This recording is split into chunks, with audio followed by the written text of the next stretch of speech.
ఇలానే కంటిన్యూ చేయండి అన్నాను. ఆ మెసేజెస్ చూసినప్పుడల్లా నా మనసు చాలా హ్యాపీగా అనిపించింది.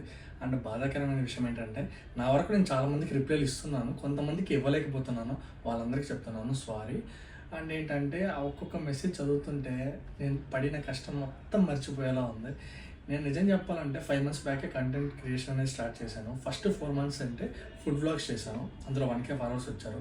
తర్వాత ఏంటంటే నాలాగా ఎవరు బాధపడకూడదు అనే ఉద్దేశంతో ఈ ఫిట్నెస్ గురించి, మోటివేషన్ గురించి స్టార్ట్ చేశాను. స్టార్ట్ చేసిన 1.5 మంత్కి మనం 13K ఫాలోవర్స్కి రీచ్ అయ్యాము. ఇంత అభిమానం చూపించారు మీరు. మీకు ఎంత థ్యాంక్స్ చెప్పాలనో నాకు తెలియట్లేదు. నా అనుకున్న వాళ్ళే నా వీడియోస్ చూడడం, నా స్కిప్ చేయడం అలా చేస్తున్నారు. కానీ మీరు ఇంత అభిమానం చూపిస్తున్నారు. మాకు ఏం చేయాలో మీకోసం ఎంత చేయడానికైనా నేను రెడీ. అర్థమైందా?